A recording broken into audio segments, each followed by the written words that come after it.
মজা হৈছে টেষ্ট।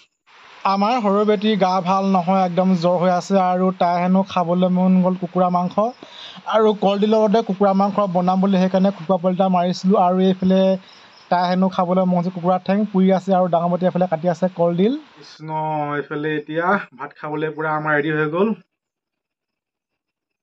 আৰু এইফালে আমাৰ ভাত ৰেডি হৈ গ'ল খাবলৈ আৰু এতিয়া খাই লওঁ আৰু আপোনালোকে যদি নাই খোৱা খাই গৈ ল'ব দেই। 8টা 8:30 বাজি গ'ল এতিয়া আৰু আমাৰ সকলোৱে খালে বাৰু। এতিয়া মই লাষ্টত খাবলৈ আছোঁ। কৃষ্ণ,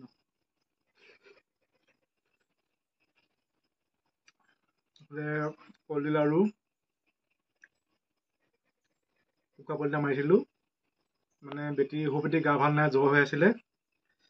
তাই একদম খাবলৈ মন কৰি গৈছিলে, সেইকাৰণে মাৰিলোঁ আৰু এইফালে কলডিলৰ লগতে বনালোঁ আৰু তাৰমানে কলডিল মাংস খাই ভাল লাগে।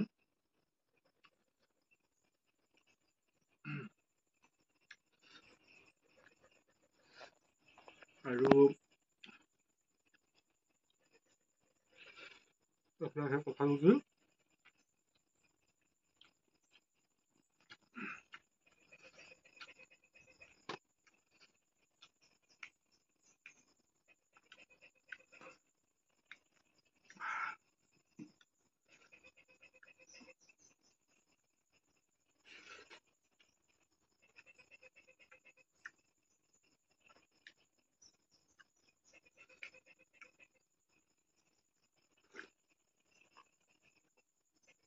একদম চব ঘৰুৱা বস্তু এয়া দেই।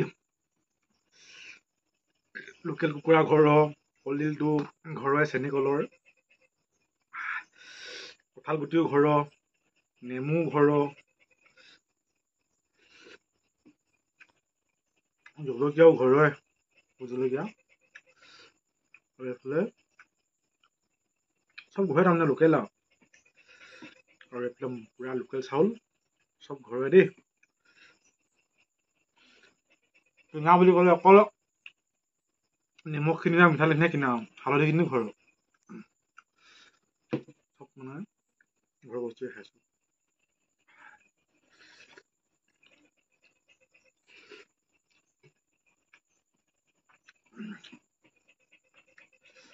বৰ ধুনীয়া সোৱাদ হৈছে দেই কলডিল, কুকুৰা মাংসৰ মজা টেষ্ট।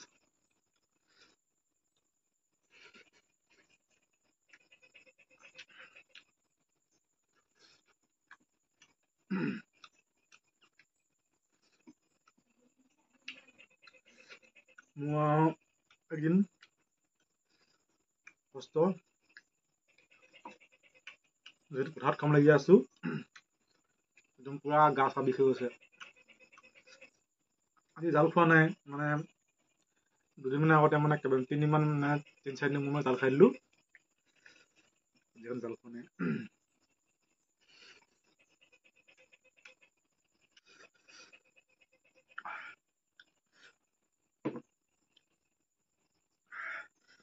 আজি আমাৰ চুমিয়ে মানে ভাত নাখালে মোৰ লগত, খাবলৈ মন যোৱা নাই, লাজ কৰিছে হেনো। আৰু এইফালে কেমেৰামেন হৈ আছে।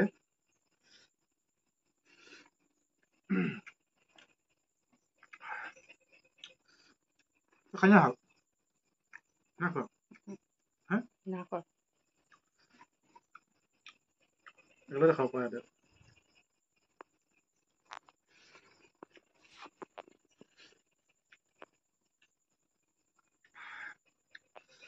মাংস ধেৰ দি দিলি যে।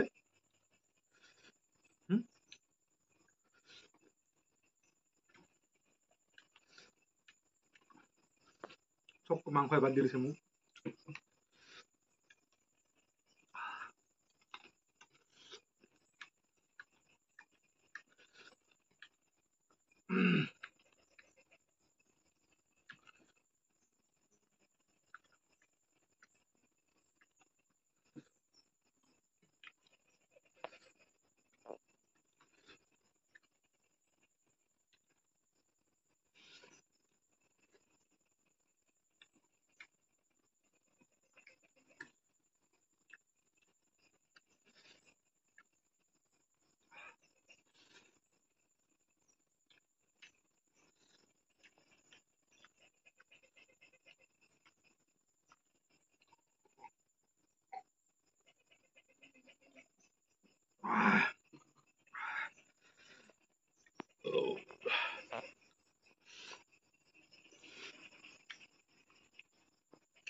মজা হৈছে টেষ্ট